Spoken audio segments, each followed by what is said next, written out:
అంటే చాలా రోజుల తర్వాత ఒక చాలా పెద్ద షో హోస్ట్ చేస్తున్నాను. Telangana rising global summit. It's a milestone programme for Telangana. And నేను హోస్ట్గా ఇక్కడ రావడం అనేది ఆబ్వియస్లీ చాలా హ్యాపీగా ఉంది. ఐ కెన్ సీ తెలంగాణలో it's raining innovations, it's raining global partnership, ఇవన్నీ కూడా చాలా ఎంఓయూస్ కూడా అయినాయి. So I'm really excited and happy for Telangana. జై తెలంగాణ. ఇందులో మీరు పార్ట్ అంటే వన్ ఆఫ్ ది పార్ట్ గా ఉన్నారు కదా anchoring. Yeah yeah yeah obviously చాలా హ్యాపీగా ఉందండి, చాలా సంతోషంగా ఉంది. అందులో రేవంత్ అన్నని చూడడం అండ్ మినిస్టర్స్ అందరినీ కలవడం, మాట్లాడడం, అందరు ఒక ఫ్యామిలీ లాగా ఒక ఒక మంచి ప్రోగ్రామ్ చేయాలి. చాలామంది డెలిగేట్స్ వచ్చారు బయట నుంచి, సింగపూర్, థాయిలాండ్, వియట్నాం అన్ని దేశాల్లో నుంచి కూడా వచ్చారు. వాళ్ళతో ఇంటరాక్ట్ అయ్యే ఛాన్స్ వచ్చింది. సో ఇలాంటివి చాలా అరుదుగా జరుగుతాయి అనమాట, వెరీ రేర్.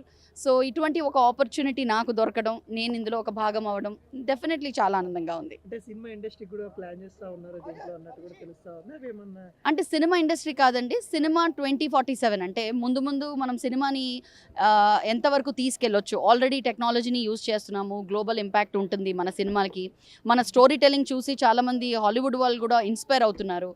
అండ్ అందులో బాలీవుడ్ గురించి మీకు తెలుసు, మా బాహుబలి దగ్గర నుంచి సౌత్ ఫిలిమ్స్ని ఇంతగా ఆదరిస్తున్నారు. So I think cinema story టెల్లింగ్ని ఎంతవరకు తీసుకోవచ్చు, ప్రపంచానికి ఏ విధంగా మనం రీచ్ అందించవచ్చు అన్న దాని మీద ఒక డిబేట్ జరిగింది. And it was very insightful. అందరూ చాలా బాగా చక్కగా మాట్లాడారు. పెద్ద పెద్ద దిగ్గజాలని చెప్పాలి. అల్లు అరవింద్ గారు, శ్యామ్ ప్రసాద్ రెడ్డి గారు, జోయా అఖ్తర్ గారు, అలాగే రాకేష్ ఓం ప్రకాష్ గారు, ఇలాంటి చాలా పెద్ద పెద్ద డైరెక్టర్స్ అండ్ ప్రొడ్యూసర్స్ వచ్చారు. సో ఆబ్వియస్లీ వాళ్ళ ఎక్స్పీరియన్స్తో వాళ్ళు చెప్పిన మాటల్ని బట్టి ఇండియన్ సినిమా ఒక రేంజ్లోకి వెళ్ళిపోతుంది. ఆల్రెడీ ఒక రేంజ్లో ఉంది. అండ్ మున్ముందు 2047 వరకు వేరే లెవెల్లో ఉంటాం. అంటే ఇక్కడ వీళ్ళందరినీ చూసారు కదా, ఎలా అనిపించింది దగ్గర నుండి మీరు హోస్టింగ్ చేసేటప్పుడు? అఫ్ కోర్స్ జెనీలియాని చూసి నాకైతే మళ్ళీ హాసిని గుర్తొచ్చేసింది.